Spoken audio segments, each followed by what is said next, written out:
Hello and all, welcome to the Galaxy Man Show. I am here with my first guest of this brand new week with the sensational artist known by the name of Raybon. So I'm about to add Lauren into the live now and have a chat with Lauren about her sensational music. So yeah, let's add Lauren in and have a chat with Lauren. So I just want to say first up, thank you so much, Lauren, for taking the time to join my show. It is such an incredible pleasure having you on the show for today. To people that don't know who you are, Lauren, if you give like a bit of backstory about yourself, and then we'll dive right into the questions. Okay, sure.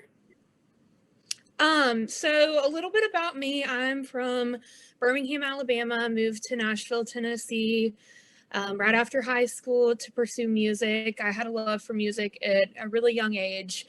Started taking guitar lessons and slowly picked up with voice lessons and just kind of snowballed from there, figuring out songwriting and that music was a thing and people moved to Nashville if they want to pursue mainly country music or just in that realm. And knowing that it was only 3 hours north, I started making trips up here to just meet other people who had the same passions that I did and just collaborate with those people. And right when I graduated high school, all I wanted to do was move to Nashville. So yeah, it's been great so far. I've been here for a few years, plugging away, playing as much as I can, being in the studio a little bit here and there. So just have my hand in a lot of things and have been loving it so far. I say music is definitely my gift that I've been given. So we'll dive right into the questions now, Lauren. So for my first question, so you've created incredible original songs, and for the first song I'm going to mention is Love at First Heartbeat. What was it like coming up with the idea of wanting to create this? And yeah, what's the meaning behind Love at First Heartbeat? Yeah, so my co-writer Sarah Spencer and I just wanted to, I believe it was Sarah who came into the room with the idea kind of Love at First Heartbeat, and I kind of perceived it as describing the story of, what falling in love feels like and describing that with just the really imaginary lyrics. You can just hear and picture what's going on in the story in your mind. It was such a great experience getting to bring that song to life in the studio and having audience react to it the way that they did, just by using it in their TikTok videos or just Spotify playlist or sharing it on their stories, whatever it might be, was just really great to see the response and just having it be brought to life in the studio. My amazing producer, Sean Rogers, did beyond what I could have ever imagined with that song. It was such a memorable experience because I just remember hearing some of the nuances, like the echoing beats after the post-chorus in the song, just like whenever we wrote the song and knew that was just one that I wanted to have be brought to life in the studio. So it was a beyond amazing experience, to say the least. So on to my very next question. So you have also created an original song called Wild Card. What was it like getting to create this one, and what's the meaning behind Wild Card? Yeah, so I also wrote that one with Sarah Spencer. I did a lot of creating with her. She's one of my favorite co-writers. I feel like ever since I had the chance to meet her, we just we're always on the same page. Both of our creative wheels in our brains kind of work the same way. She's nothing short of amazing. So we had that idea as well, and it was an idea that or I guess after the fact, we've seen tossed around a couple times. We just kind of wanted to take that idea in the realm of a love song and kind of be like, there might be that person that you don't expect to fall in love with, but you do, and they're that wild card that you never expected. But you kind of just have to trust that and fall in love with that. So that song was also amazing. I had the opportunity to produce that one as well with the amazing Sean Rogers. His producing abilities and what he hears is just simply amazing, and just being able to have two songs be brought to life in the studio is something that most artists always want in their lives, just to be able to have people connect to their songs or have their songs be the soundtrack of their lives, and being able to see that from an audience is really cool. So on to my very next question. So what made you decide as a person, and especially as an artist, to get into singing in the first place? Oh gosh. So I guess back to a little bit of a backstory. Being in Alabama, kind of had music all around me. Grew up singing in church, and always had it in the back of my mind, but never had a, I guess, career love for it, until I had finished up dancing for 10 years, kind of closed the chapter with that, and wanted to, put forth my time into something else. And one of my friends at the time was taking guitar lessons, and I remember hearing her play The House That Built Me by Miranda Lambert and really loving that song, and just thinking like it kind of fell at the same time where I just needed to find a new activity to, fall in love with. And I just remember thinking, I'm like, what's the worst that can happen if I start taking guitar lessons? Like, I don't fall in love with it. I hate it. Like, it doesn't work out. Like, that's the worst thing. And lo and behold, the best thing happened is that it turned into be just my love and my passion for it. And I just knew, like I said, when I graduated high school, I just had a love for it, and wanted to take it to the next level and move to this amazing city of Nashville, where there's just so many creatives everywhere you look, and so many people who can kind of capture and help you capture the vision that you want with your music, with your artistry. And that's something I felt like, as a person and as someone who has a love for music, I just felt like I had something to say as an artist. So that's why I decided to start on this artistry journey. So onto that. So like, what does performing music like mean to you? Like, especially as an artist? Mm-hmm.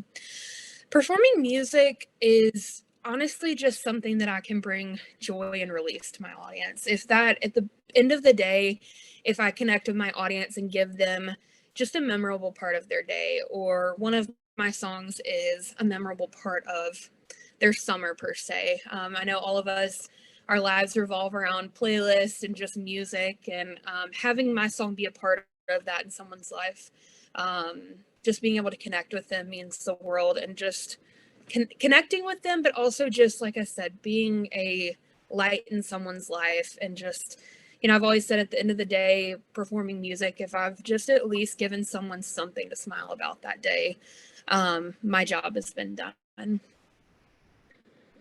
So onto my very next question. So what is your all-time favorite cover song to perform and why? Ooh. Oh, that's a hard one. I would say lately it's been New Strings by Miranda Lambert. It's one of her older songs off of her, I believe it's the Kerosene album, and it's called New Strings. And I had the opportunity to perform it live with a full band at the Franklin Theater, right outside of here in Nashville, Tennessee, and recently released a video on YouTube of it. So go check it out. It's been amazing, but just like awesome, like lyrics, just one of those like windows down, summertime, just driving kind of songs that just kind of makes you just feel happy, just like driving down an old back road, arms out the window, just pure summertime love. And it's just a fun one to play, that I've had the opportunity to play with a band, by myself. So it's one of my go-tos for sure. And it's gotten so much good audience response too. And I think it's one of Miranda's songs that doesn't get a lot of love. I'll say that too. So on to my very next question. So if you could work with any top three music artists in the music industry, who would you want to work with and why?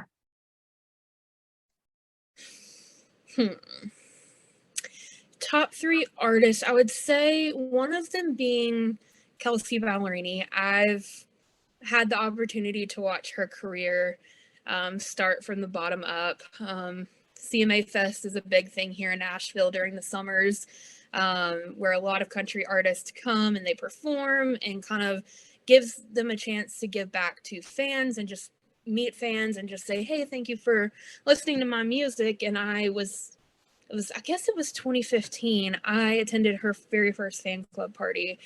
And I just remember loving her bubbly personality, and being able to watch her writing evolve and it mature with her as she's grown up has been such a treat. And I've always just really loved her style of writing and her style of just production, where she brings in a little bit of that pop element and a little bit of the country lyric storytelling.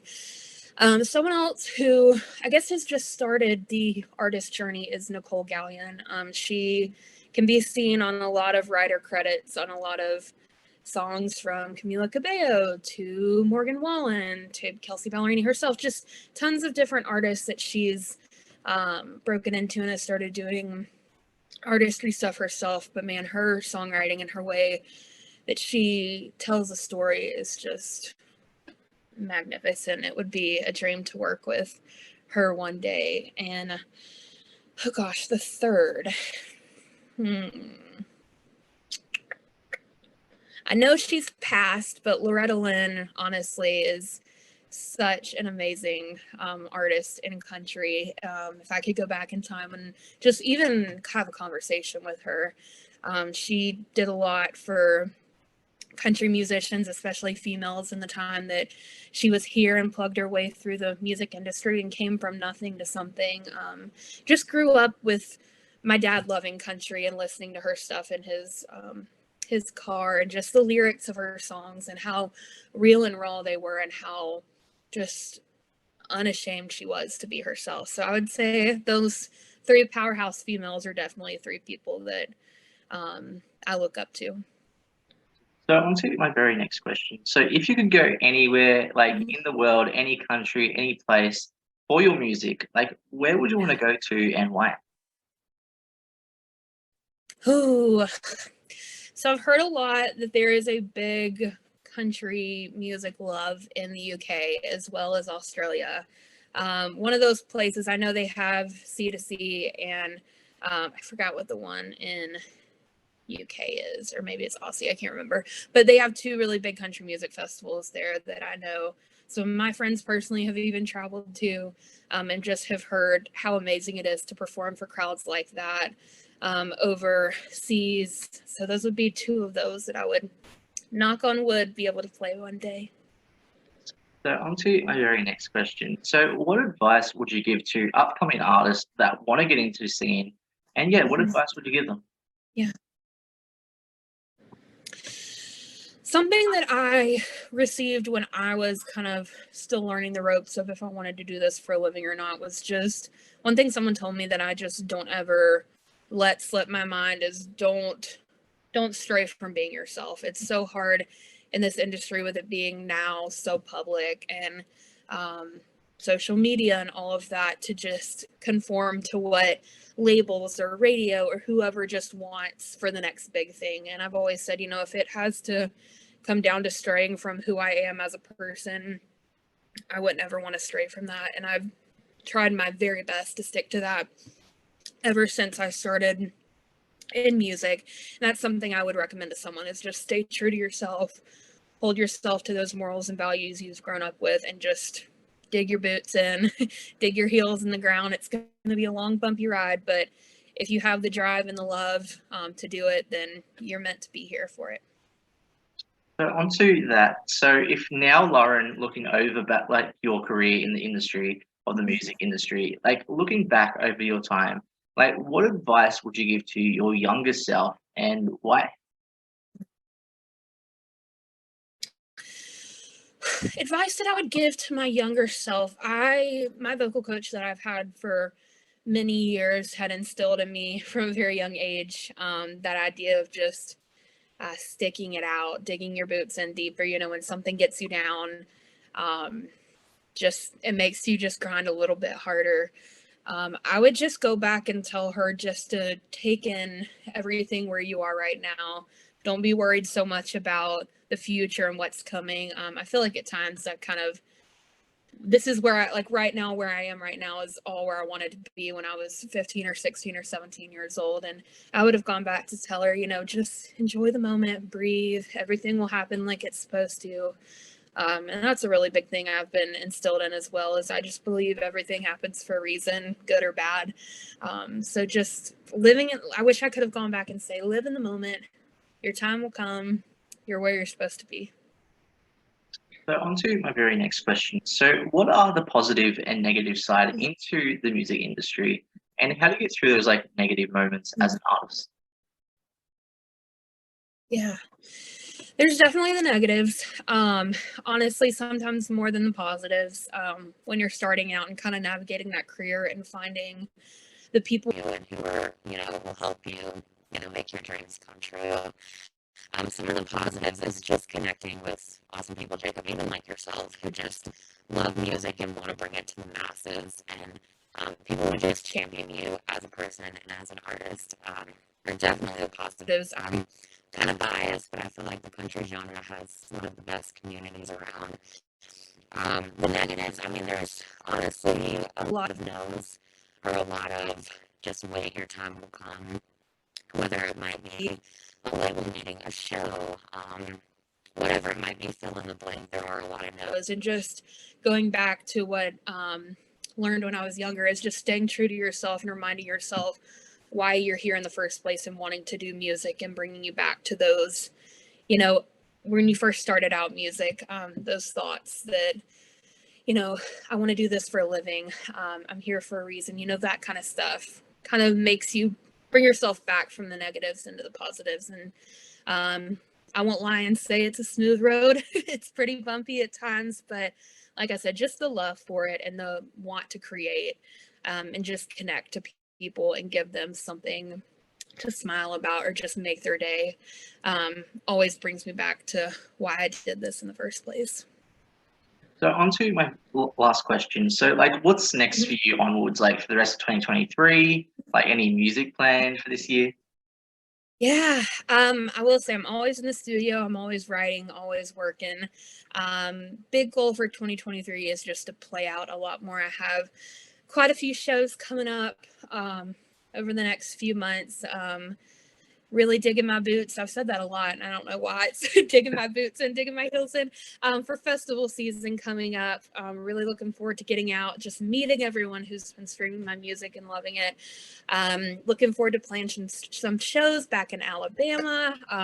It's one thing a lot of friends and family have said. They're like, when are you going to come back and play for us in Alabama? So I'm going to go back a good bit and go back to my roots and play some shows back there.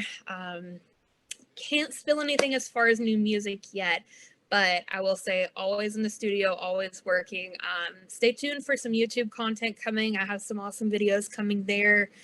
A lot of things in the works. Never not busy, but really putting forth a lot of energy into shows right now, which I'm super excited about.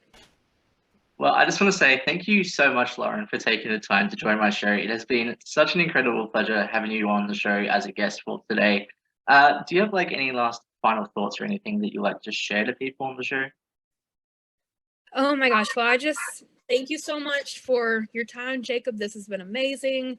If you want to check out any of my music, it's on all streaming platforms. You can find me on all social media. I say I'm embarrassingly easy to find on TikTok, Instagram, Facebook, you name it.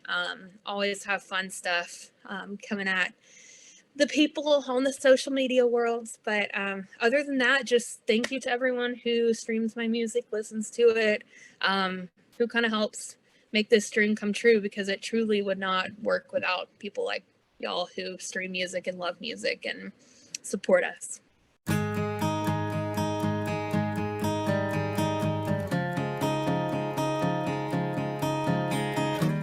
The world was silent before we met.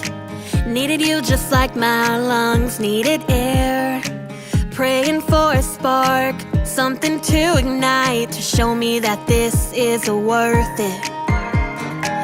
I was lifeless before we kissed. Oh, that rush was so innocent. Finally feeling love, turn the dial up, and you pulled the sound waves out of my speakers, babe. Heartbeat sounds like a drum machine in me. I feel you playing these heartstrings. It's a good thing, yeah. We're so in sync. This is love at first. Heartbeat, beat, beat, beat, beat. Heartbeat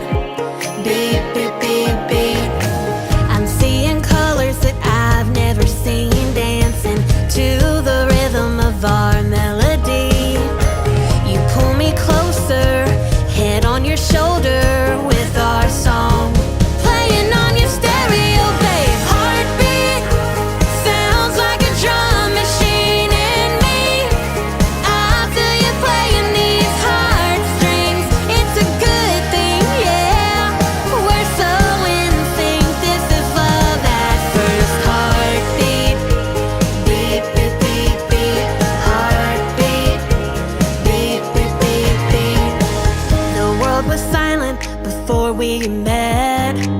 Now I need you like my lungs need air. Won't you be